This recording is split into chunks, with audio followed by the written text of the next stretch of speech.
The G1 Best Ever.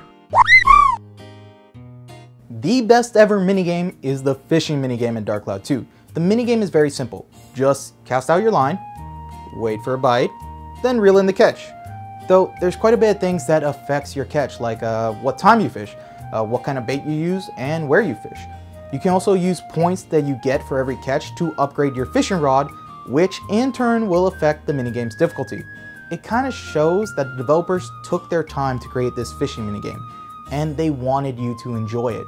On top of that, they also added a wonderful calm soundtrack for when you're waiting, and a lively one for when you have a fish on the line.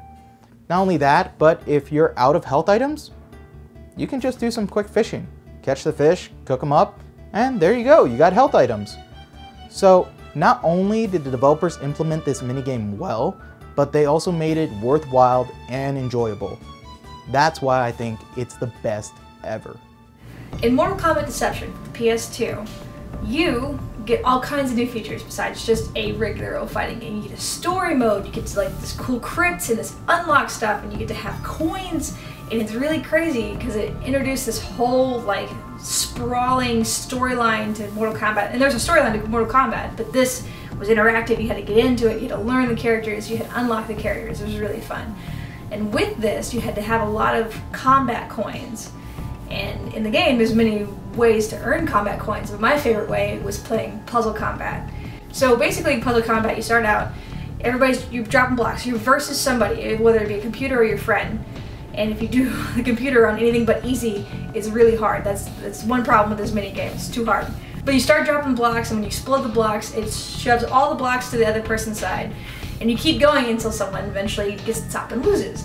And then you win the round. There's 2 rounds. It's a lot like actual Mortal Kombat. But as you're breaking down blocks and you're breaking the blocks, you build up a super, and every character's got a different kind of super. So when you build a super, you do like unleash all this power against your foe if you pick the right character, and then you possibly could just win. It's awesome. And then you can punch them and uppercut them as little chibi blood flies around. And then at the end of the 2 rounds, if you've won, cha-ching, you get to kill them in a very gory fashion, according to the stages you're currently on. And there's random flying doves that happen during the game, which is distracting yet intriguing. There's some sort of secret about it. I'm not going to tell you because you should play this minigame and enjoy it. And that's why Mortal Kombat's Deceptions, Puzzle Combat, is my minigame choice of all the minigames. The best ever minigame is clearly the Pokemon contest from Pokemon Omega Ruby, Alpha Sapphire, and Ruby Emerald and Sapphire, the old games. The reason that they're the best ever minigames are because they're so well fleshed out. They actually feel like an entirely new experience, separate from the base battling, trading, and training of Pokemon. Every move has different abilities, every contest has different rewards, you get super bonuses for winning it, like you get your Pokemon's portrait put up into the museum whenever you win the Master Contest because you did so amazingly well. Training Pokemon involves another mini game where you make Pokeblocks. Like, it just is so much more than battling Pokemon. It's so much more than training your Pokemon. It adds a new dimension to the game. It adds a new thing that you can experience. I remember being a little kid and playing the demo at Walmart and being at like the Pokemon contest and making Pokeblocks and being like, this is amazing. And then also they raise your stats so that you can do contests, and that's amazing. And I remember being so mind blown by it. And that was over 10 years ago, and now I feel really old. And the fact that it still holds up to this day, that we could re-release, like we could remake Pokemon Omega Ruby and Alpha Sapphire. We can do that and have Pokemon contests again and have Pokeblocks again. Being able to do that is amazing, and have like that's why it's the best ever minigame, is because it still holds up even though it's over 10 years old. That is the mark of the best ever minigame.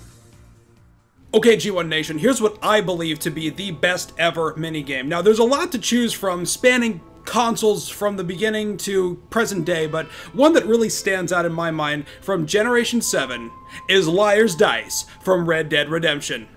In the grand scheme of minigames, Liar's Dice is a standout one in my mind because, you know, you're playing as Jack Marston trying to avenge your father. Spoiler alert! And there's a lot of things you can do, such as fulfilling bounties, you can go ahead and actually do horse races, play Texas Hold'em and Blackjack, but to me, Liar's Dice is my main go-to minigame, largely because it is so unique compared to the other stuff that's in the game itself. Liar's Dice is an extremely fast-paced game where you have 6 dice and a dice cup. You shake it up, you throw it down, and you try to figure out how many dice your opponent has. You shake it up, you have 3 2s. Do you really have 3 2s, or do you only have 1 2?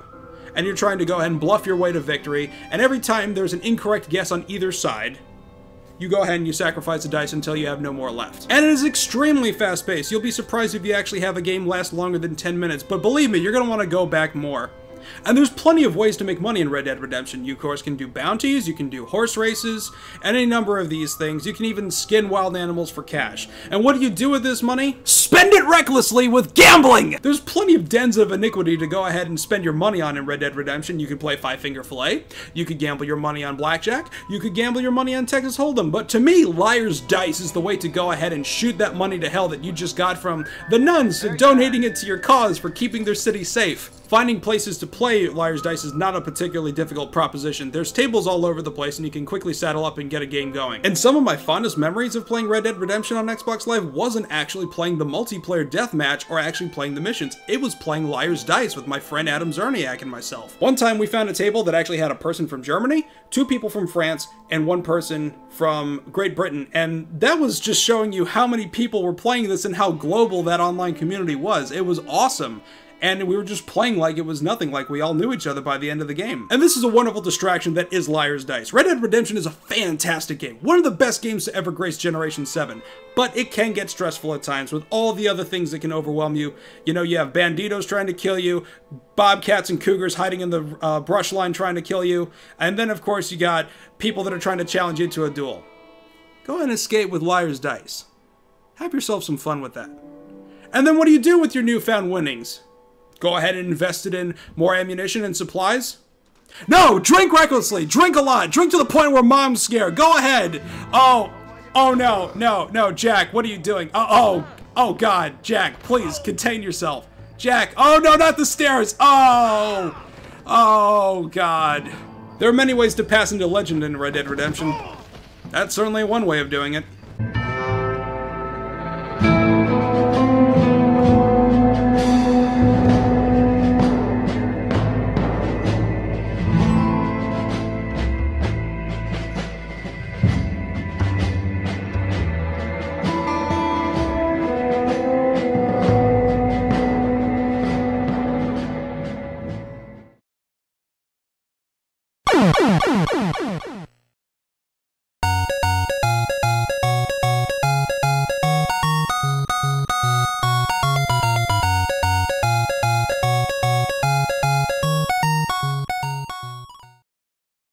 Live your life like a Kamehameha.